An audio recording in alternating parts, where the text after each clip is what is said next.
नमस्कार, मैं आनंद अनु सिंह टीचअप सीटेट के डिजिटल प्लेटफॉर्म पर आप सभी का हार्दिक स्वागत अभिनंदन करती हूं। कैसे हैं आप सब लोग? कैसी चल रही है आपकी सीटेट की प्रैक्टिस? उम्मीद है कि आपने अधिगम के पहले 3 वीडियोस देखे हैं। आज हम अधिगम के पार्ट 4 के बारे में बात करेंगे। लर्निंग के पार्ट 4 में 16 नंबर क्वेश्चन से आज हमारे क्वेश्चन स्टार्ट होंगे, तो जल्दी से क्लास में आ जाइए और एक एक करके सभी को क्वेश्चंस को पढ़ना है, सही से उनके ऑप्शन पढ़ने हैं और सही जवाब देने की कोशिश करना है। देखिए क्या है आज का पहला सवाल। अधिगम सबसे अधिक प्रभावशाली और अर्थपूर्ण होगा अगर। अधिगम सबसे अधिक प्रभावशाली और महत्वपूर्ण होगा अगर ये संदर्भित रूप में हो, या अधिगमकर्ता प्रदर्शन अभिमुखी हो, या अधिगमकर्ता बाह्य कारकों से अभिप्रेरित हो, या फिर जानकारी असंबंधित खंडों में प्रस्तुत की जाए।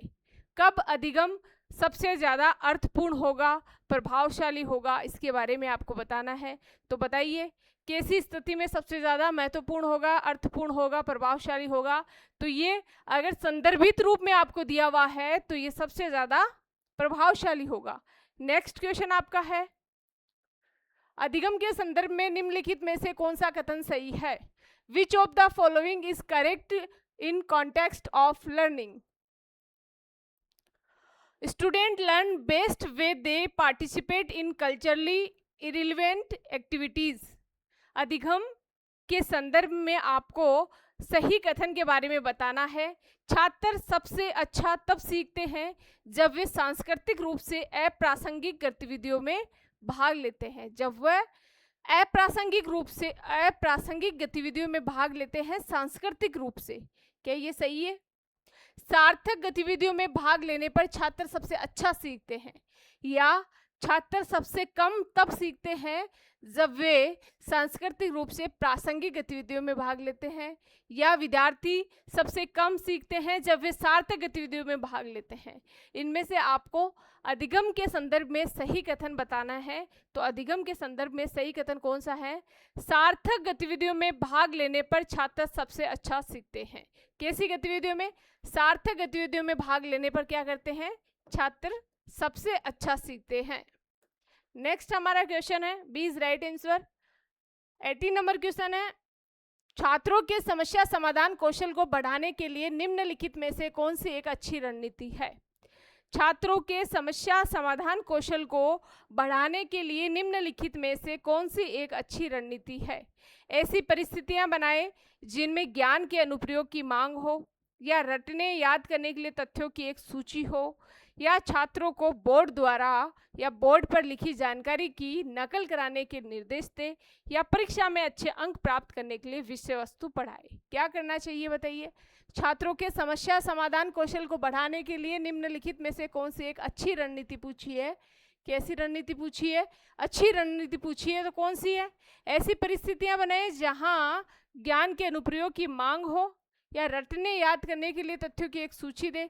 देखो रटना जहाँ पे आ गया ये गलत हो गया, कि हमें क्या करना है? समझना है चीज़ों को। क्या करना है? समझना है। छात्रों को बोर्ड पर लिखी जानकारी की नकल करने का निर्देश दे, ये भी गलत है। परीक्षा में अच्छे अंक प्राप्त करने के लिए विषय वस्तु पढ़ाए, ये भी गलत है। तो सही क्या होगा? ऐसी परिस्थितियां बनाए जिनमें ज्ञान के अनुप्रयोग की मांग हो। ए इज राइट आंसर। नेक्स्ट हमारा क्वेश्चन है, विद्यार्थियों की सीखने की विविध जरूरतों को पूरा करने के लिए निम्नलिखित में से कौन एक बाधा है? विद्यार्थियों के सीखने की विविध जरूरतों को पूरा करने के लिए निम्नलिखित में से कौन एक बाधा है? गतिविधियों में कई तरह से संलग्न होना, या कई तरह के राय की अभिव्यक्ति, या कई तरीकों से विद्यार्थियों का नामीकरण और आपका कर्मीकरण, या कई तरीकों से सूचना का प्रतिनिधित्व है। Labelling and ranking of student in multiple ways, या representation of information in multiple. बताइए 90 नंबर क्वेश्चन का राइट आंसर क्या है? Labelling and ranking of student in multiple ways, मतलब कई तरीकों से विद्यार्थियों के नामीकरण और उनका क्रमीकरण करना। नेक्स्ट क्वेश्चन आपका, एक कक्षा में कुछ विद्यार्थी अपने लिए निर्धारित व्यक्तिगत अधिगम लक्ष्यों को प्राप्त करने में सफल नहीं हो पाए। एक कक्षा में कुछ विद्यार्थी अपने लिए निर्धारित व्यक्तिगत अधिगम लक्ष्यों को प्राप्त करने में सफल नहीं हो पाए। ऐसी स्थिति में एक शिक्षक को निम्न में से क्या करना चाहिए? उनकी विफलता को अपमानजनक और शर्मसार माने, या फिर इन विद्यार्थियों को निष्कासित करे? नहीं, दोनों ही चीजें नहीं होनी चाहिए। भविष्य के प्रयासों में उनसे सफलता की बहुत कम उम्मीद रखें। बहुत कम उम्मीद तो क्यों ही रखना है।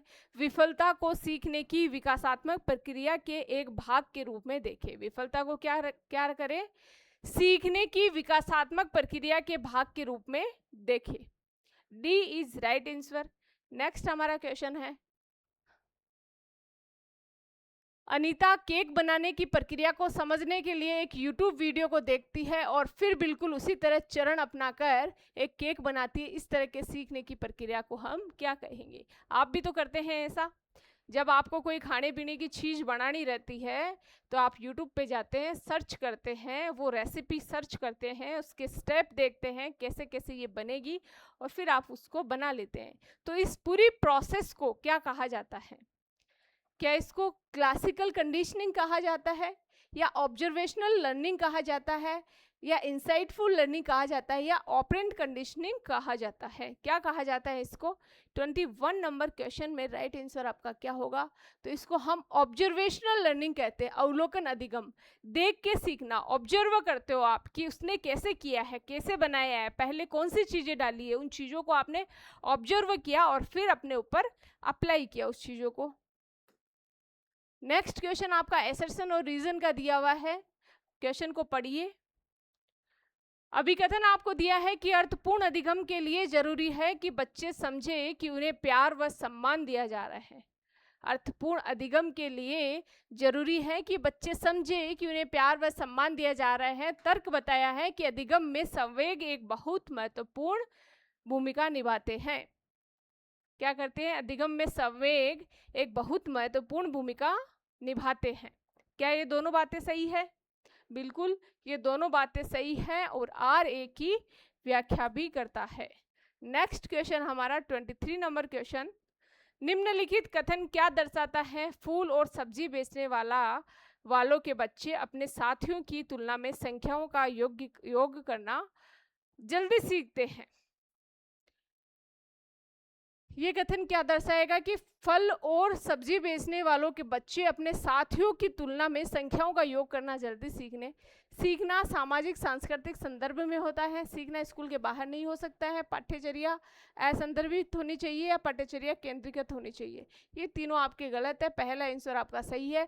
लर्निंग अगर इन ए सोशियो कल्चरल कॉन्टेक्स्ट, सामाजिक सांस्कृतिक प्रभाव बच्चे पे पड़ते हैं, उसके कारण उस बच्चे में वो चीज़ें देखने को मिलती हैं कि उसका साथी कितना जल्दी योग करता है, उससे भी जल्दी योग फल और सब्जी बेचने वालों के बच्चे आसानी से कर सकते हैं, क्योंकि उनके रात दिन का वो काम होता है, वो समाज में अपनी संस्कृति में उन चीज़ों को देखते हैं। निम्नलिखित में से कौन सा कारक बच्चों में समस्या समाधान में बाधा डालता है? कौन सा कारक बच्चों में समस्या समाधान में बाधा डालता है? समस्याओं का दृश्य प्रतिनिधित्व, कार्यात्मक स्थिरता पर ध्यान, या उपमाओं का प्रयोग, या फिर समस्या को भागों में तोड़ना? कौन सा कारक बच्चों के समस्या समाधान में बाधा डालता है?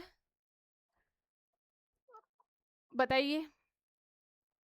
24 नंबर क्वेश्चन में बताइए कौन सा बाधा डालता है, कौन सा कारक? समस्याओं का दृश्य प्रतिनिधित्व, विजुअल रिप्रेजेंटेशन ऑफ प्रॉब्लम्स, ये तो सही है, होना चाहिए। यूज ऑफ एनालॉजीज, ये भी सही है। Breaking the problem into part, ये भी सही है। समस्या को भागों में तोड़ो और उसको सोल्व करो।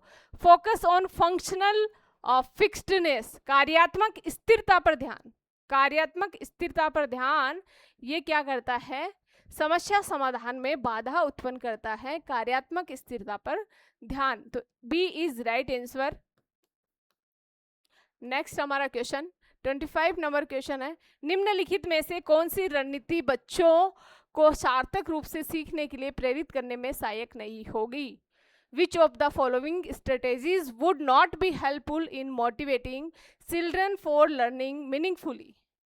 बताना है निम्नलिखित में से कौन सी रणनीति बच्चों को सार्थक रूप से सीखने के लिए प्रेरित करने में सहायक नहीं होगी? क्या निपुणता उन्मुख लक्ष्यों को प्रोत्साहित करना, या सहयोगी शिक्षण लोकाचार बनाना, या सकारात्मक विद्यार्थी शिक्षक संबंधों को बढ़ावा देना, या फिर विद्यार्थियों में क्षमता को स्थायी देखने के लिए प्रोत्साहित करना? तो कौन सा सहायक नहीं है प्रेरित करने के लिए? सार्थक रूप से सीखने के लिए प्रेरित करने से के लिए कौन सहायक नहीं है? विद्यार्थियों में क्षमता को स्थायी देखने के लिए प्रोत्साहित करना। स्थायी देखने के लिए, कैसा? स्थायी देखने के लिए प्रोत्साहित करना। D is right answer.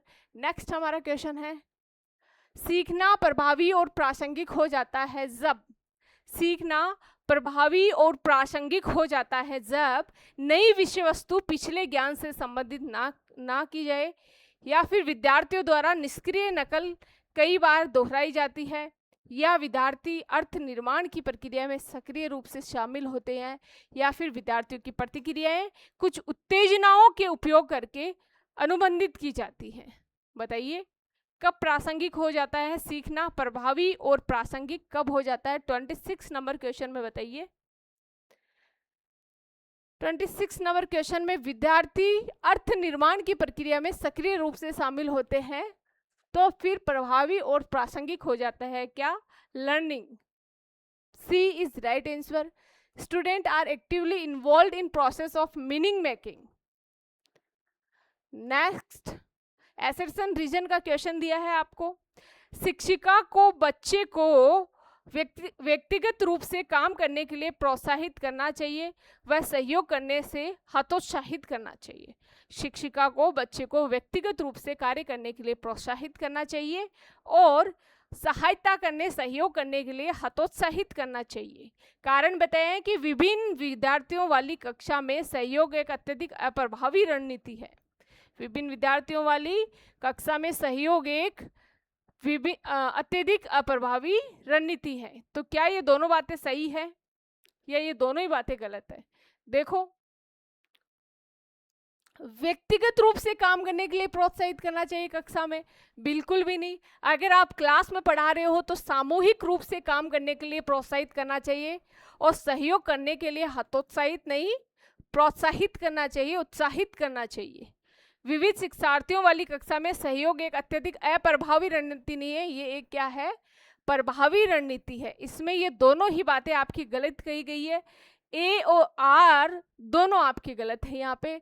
Next question हमारा, निम्नलिखित में से कौन सा विकल्प दी गई विशिष्ट अधिगम वरीयता वाले विद्यार्थियों के समावेशन हेतु यथोचित संयोजन रणनीति का सही युग्म है? यथोचित संयोजन रणनीति का सही युग्म बताना है आप लोग। गति संवेदी, सामग्री को जोर से पढ़ना, श्रवण, पुस्तकों नोट्स के मुख्य अंशों को चिन्हित करना, स्पर्शनीय सामग्री के मौखिक सारांश के लिए पूछना, दर्शय विषय वस्तु को व्यवस्थित करने के लिए मानचित्र और प्रवाह चार्ट का उपयोग करना। सही युग्म कौन सा है बताइए 28 नंबर क्वेश्चन में? तो जो दृश्य दिया गया है विषय वस्तु को व्यवस्थित करने के लिए मानचित्र और प्रवाह चार्ट का उपयोग करना। D is right answer. Next आपका क्वेश्चन है, सेकंड लास्ट क्वेश्चन आपका, देश और देश वातावरण की स्थापना विद्यालयों में अधिगम का एक अनिवार्य हिस्सा है। कैसे वातावरण की स्थापना विद्यार्थियों के लिए विद्यालयों में अधिगम का एक अनिवार्य हिस्सा है? सहयोगात्मक और सहकारात्मक, या प्रतिस्पर्धात्मक, या उबाऊ, रचनात्मक, यांत्रिक, या भयपूर्ण, या चुनौतीपूर्ण? बताइए 29 नंबर क्वेश्चन में। तो यहाँ पे आप क्या आएगा? सहयोगात्मक। क्या आएगा? सहयोगात्मक और सहकारात्मक, सब मिलके काम करना। सहकारात्मक सब एक के लिए और एक सबके लिए की रणनीति पे कार्य करना। 29 नंबर क्वेश्चन का कोलैबोरेटिव या कोऑपरेटिव।